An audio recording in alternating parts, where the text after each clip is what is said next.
I used to think that gun owners love their guns more than their own kids. For many years, I was a strong advocate for gun control, until I saw the aftermath of Hurricane Katrina. A modern American city was debilitated overnight with looting and violence, and people were scared. 911 was unable to respond. Families were left on their own. I suddenly realized that it was my responsibility to protect my children. The uncertainty of those days is similar to what many communities have recently experienced. Fear, violence, looting, opened the eyes of more than 12 million people who purchased their first firearm in the past 2 years to protect themselves and their families.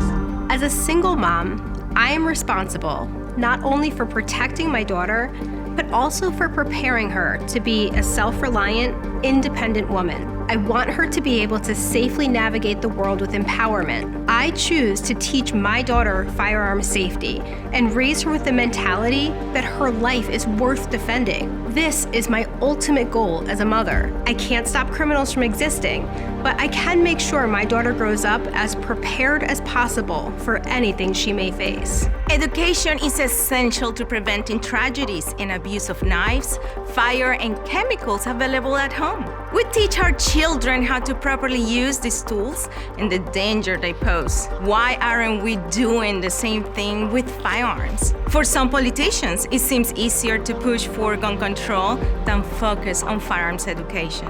However, any good parent knows this is not an effective long-term strategy.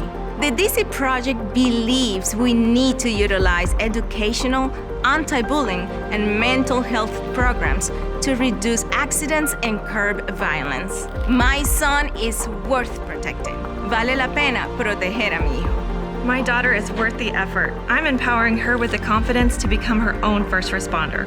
Our children have bright futures ahead of them, and thoughts and prayers are not enough. Moms like us value our rights to protect our families. We won't allow our homes to be overrun by criminals and fear. My daughter will be safer because she knows that self-defense is a human right and that she can safely handle firearms. Your kids need to know this too. If you are interested in violence prevention, please consider joining or supporting the DC Project, Women for Gun Rights, at dcproject.info.